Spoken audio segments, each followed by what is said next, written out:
Alors Alain, vous parliez justement de témoignages forts. Ben, je vous propose justement de commencer et par les témoignages de ceux qui ont été lauréats l'année dernière, les rôles modèles LGBT+ 2020. Quelques exemples de cette parole extrêmement forte dont on a besoin aujourd'hui.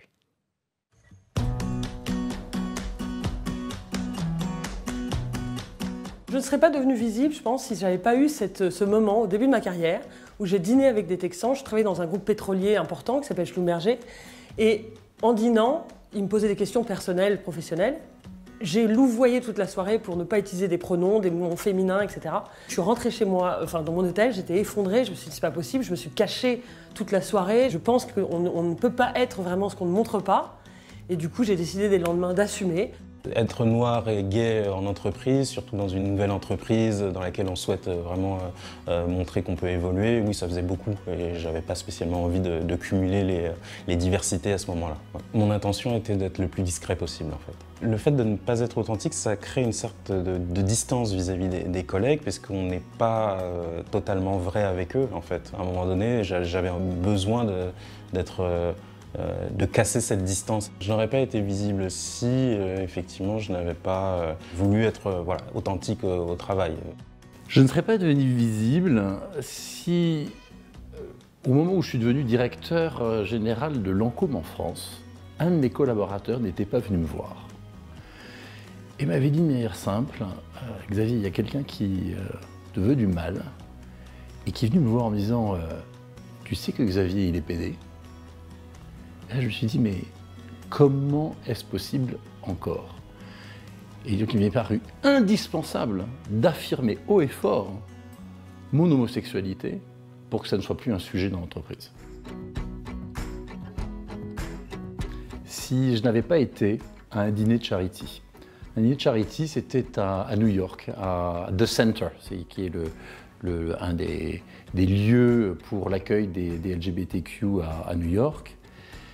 Et cette charity m'a montré tout d'un coup tous les gens qui s'engageaient, tous les patrons dans la fashion, dans les cosmétiques, qui eux s'engageaient de manière extrêmement forte. Et tout d'un coup, je me suis dit, mais Xavier, qu'est-ce que tu fais maintenant à ton poste, à ton âge? Tu n'agis pas directement. Il était temps de faire quelque chose.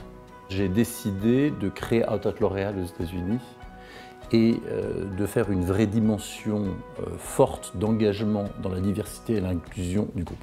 Je ne serais pas devenue rôle modèle de l'autre cercle si je n'avais pas un patron génial qui s'appelle Frédéric Fougera et qui lui-même a été rôle modèle l'année précédente. C'est aussi quelqu'un qui personnifie les choses, c'est-à-dire qu'il a appris depuis très longtemps et il m'a appris aussi ça, que le militantisme et que l'engagement en tout cas personnel dans une entreprise, ça n'est pas uniquement les actions qu'on peut mettre en place, c'est aussi ce que nous on incarne. C'est pour ça que j'ai aussi décidé d'assumer d'être une femme lesbienne et directrice de communication au sein de l'entreprise. Je ne serais pas devenu rôle modèle de l'autre cercle si, je n'avais pas pris le rôle de responsable du programme Inclusion et Diversité LGBT d'Accenture, et si surtout je n'avais pas eu cette envie finalement d'aider les autres dans leur évolution en tant qu'LGBT, en tant que noir, dans un environnement, je dirais, stressant.